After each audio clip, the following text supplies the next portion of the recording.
Je m'appelle Jules Delpech, j'ai 32 ans et aujourd'hui je vais vous raconter ma solitaire 2021 sous les couleurs d'Orcom.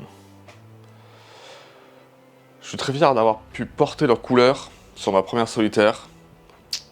Et ils sont venus à ma rencontre à chaque étape, m'apporter leur soutien et je tiens vraiment à les remercier d'avoir pu partager cette magnifique aventure avec eux. Ça a été une expérience incroyable. Un petit mot pour ma femme, qui a été courageuse dans cette aventure, pour ma famille et mes amis qui m'ont soutenu dans tous les moments et à chaque instant difficile.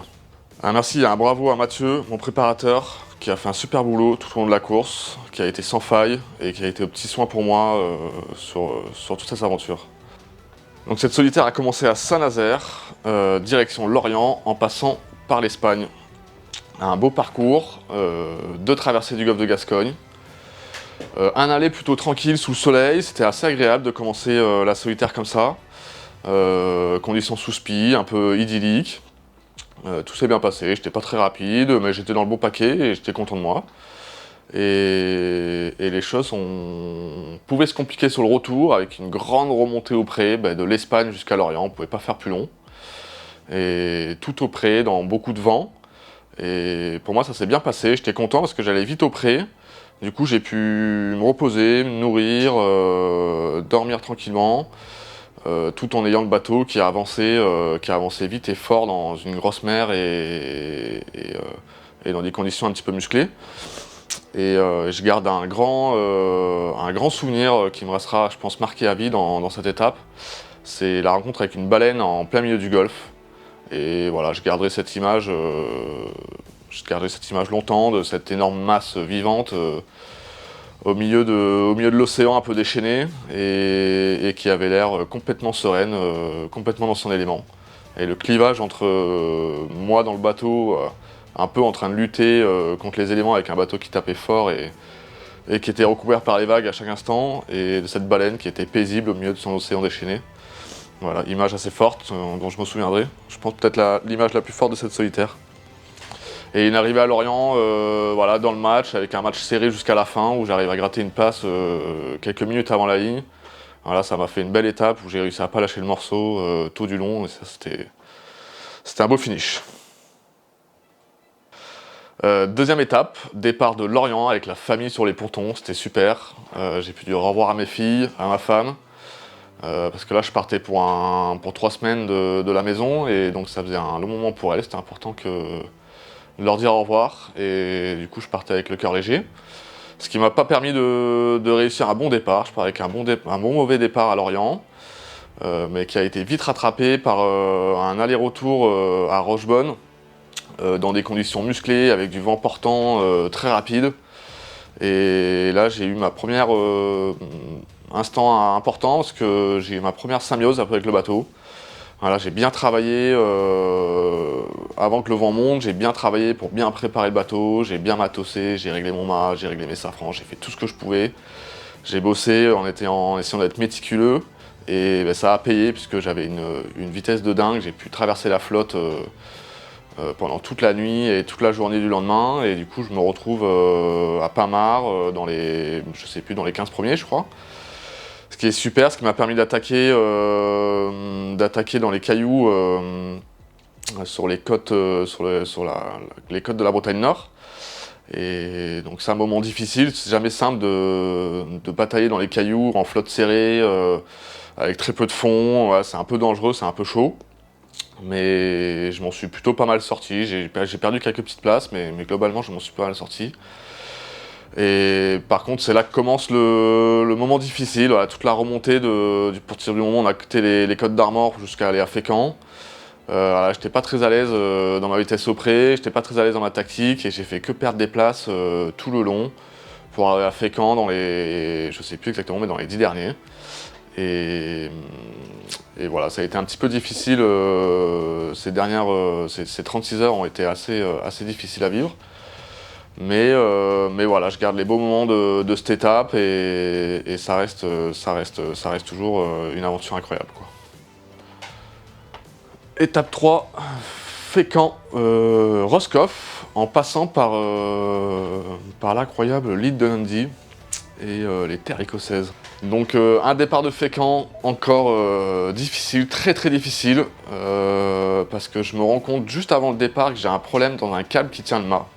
J'ai un câble qui est complètement desserré, que donc je peux pas aller naviguer 4 jours d'affilée comme ça avec un câble, avec un mât mal tenu. Donc je décide de monter dans le mât dans les 10 minutes avant le départ. Ça dure 5 minutes, je monte, je resserre mon câble, je redescends sans pouvoir le régler précisément, mais je sais que le mât est à peu près tenu. Et du coup quand je redescends, c'est quasiment le top départ, donc j'ai pas le temps de préparer mon départ, et donc je pars un peu derrière tout le monde, au mauvais endroit, au mauvais moment. Bon voilà, et pour couronner le tout, je me prends une grosse branche dans la quille 2 minutes avant le départ, donc je dois faire une bonne marche arrière, ce qui finit de m'achever, et donc je pars bon dernier de Fécamp, peut-être avant-dernier, je sais plus.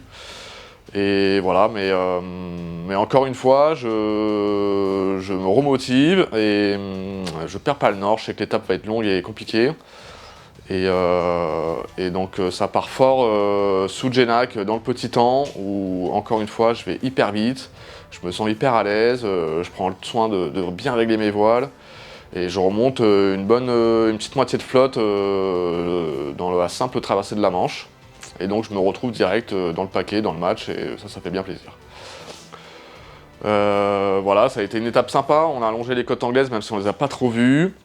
Et puis surtout, on a fait la remontée jusqu'à Lundy, qui sont un peu des terres un peu étrangères, on n'a pas l'habitude de passer par là. Donc rien que pour le côté voyage, c'était hyper sympa. Et puis il y a eu un petit instant fort où je suis passé en tête de la flotte un petit peu avant l'arrivée de Lundy. Donc voilà, je savais que ça allait pas durer parce que j'avais des bateaux qui étaient en position favorable au-dessus de moi. Mais quand même, l'instant était symbolique et fort, première solitaire, et puis avoir l'occasion d'être en tête de la solitaire, sa première solitaire, c'est pas courant. Et donc voilà, je pense que ça a un petit peu marqué les épiceries, et puis pour moi c'était sympa, j'ai pu profiter de ce petit coucher de soleil en tête de la solitaire, c'était quand même pas anodin, et ça arrive pas tous les jours, donc vraiment super chouette instant, et puis après la redescente a été super compliquée. Mais j'arrive à bien m'en sortir et à être dans les bons coups tactiquement, et du coup je continue à remonter la flotte, et du coup je finis cette étape en 12e position à Roscoff, et donc voilà, fier d'avoir tenu cette étape jusqu'au bout. Partir dernier, finir 12e, c'est quand même un beau résumé de l'étape, et donc je suis content de ce petit résultat sportivement et de ce que j'ai pu montrer sur l'étape. Étape 4, départ de Roscoff pour arriver à Saint-Nazaire, en passant par l'Irlande. Donc encore une fois, un parcours long et compliqué, qui s'annonçait d'autant plus compliqué avec des conditions météo avec assez peu de vent, instable, pas mal de moments de transition. Et voilà, on savait dès le début qu'il fallait arriver au moins dans le bon paquet au Fastnet pour pas se faire éliminer de l'étape, parce que la descente du Fastnet allait partir par devant, et donc les premiers allaient prendre de l'avance et les derniers n'allaient pas s'en sortir. Voilà, je fais plutôt un bon début je fais pas un trop mauvais début d'étape, je passe la pointe de l'Angleterre au cul du peloton, donc j'étais plutôt dans le match, ça allait. Et par contre, j'ai eu un premier moment entre l'Angleterre et l'Irlande assez difficile et un petit peu injuste, où je me retrouve bloqué dans une molle un peu tout seul. Voilà, gros moment dur, on est sur la montée pour aller au Fastnet en Irlande. Du coup, ça fait des heures qu'on est sous spi. Bon, c'est plutôt sympa, à part qu'il fait un peu gris. Mais par contre, j'avance pas quoi. J'avance pas. J'ai les autres bateaux, j'avais un groupe de bateaux qui était devant moi. Je les vois même plus tellement ils sont loin. Ce qui me fait décrocher du paquet, et ensuite le peloton part devant, et j'ai jamais pu les recoller, ce qui fait que je suis arrivé au Fastnet avec un peu de retard, et donc pas une position facile pour moi de me retrouver derrière le paquet. Là j'ai décidé de prendre une option un peu tranchée. Je savais que... Alors je pensais pas être tout seul dans cette option, mais je savais que l'ensemble de la flotte serait partie dans l'ouest pour aller traverser la dorsale. Bon je viens de recevoir une chouette nouvelle par la direction de course, il y a le téléphone satellite. Je viens de recevoir un classement, je suis premier au classement général. Ça fait 2 fois 2 étapes. Ben c'est chouette, c'est sympa. C'est étonnant. C'est étonnant, mais ça me permet aussi de comprendre un petit peu mieux où se trouve la flotte. Et donc je me suis retrouvé tout seul dans mon petit coin. Ce qui n'a pas été une grande réussite, mais ce qui n'était pas un échec non plus, puisque quand je recroise avec la flotte, finalement, enfin avec les gens avec qui j'étais au Fastnet, et ben finalement j'ai plutôt pris, je les ai plutôt rattrapés un petit peu.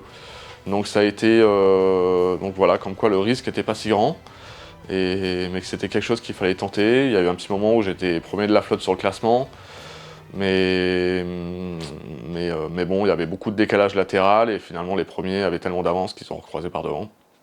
Et bon voilà, le fait est qu'on avait toujours le même retard qu'on avait au Fastnet, et quand on s'est rapproché des côtes françaises, on est tombé dans un gros trou de vent, ce qui a fait que la flotte est partie par devant, et ce trou de vent nous a encore vraiment pénalisé, puisque c'est à partir de là qu'on a pris des heures et des heures au classement général. On retient, je vais retenir l'essentiel et toutes les belles choses qu'il y a eu, toutes les belles choses que j'ai faites. Et voilà, c'est quand même une incroyable aventure. Un gros défi sportif, et ben, je suis plutôt content de ce que j'ai fait. J'ai fait des belles choses, j'en ai fait des moins belles, mais j'ai fait plein de belles choses. Et voilà, je voulais remercier toutes les personnes qui m'ont aidé, accompagné de près ou de loin. À ma famille, à ma femme qui a gardé les enfants et qui m'a soutenu tout le long. Et à Mathieu pour la préparation du bateau, à Stacha et Mathilde pour la communication et la relation presse et la relation avec les sponsors. Et un petit merci particulier à Jean-Marc Piloquet de la Toque Bretonne, qui a été un des premiers à me faire confiance et à se lancer dans l'aventure avec moi. Et puis un grand merci à Bruno Rouillet et à tous les Orcomiens de m'avoir suivi et d'avoir été à fond derrière moi, et c'était top. C'était vraiment super de partager tout ça avec vous. Et ça donne beaucoup de sens à ce qu'on fait, parce qu'au final on pourrait se dire qu'on fait juste des ronds dans l'eau à se batailler avec des copains. Et en fait de le partager avec vous et voilà, et de voir que ça fait plaisir à tout le monde, bah, c'est super chouette, c'est super important pour moi. Donc merci à tous, et j'espère à bientôt pour de nouvelles aventures. Allez, ciao. Alors comme pour moi, ce n'a pas été seulement un joli logo sur un bateau bleu et blanc, ça a été aussi et surtout des équipes qui m'ont soutenu, avec des valeurs communes qui m'ont porté, comme la solidarité, le sens de l'engagement et le goût de la performance. Alors comme ils s'engagent auprès des jeunes, ils en ont su la preuve, et un grand merci pour leurs actions.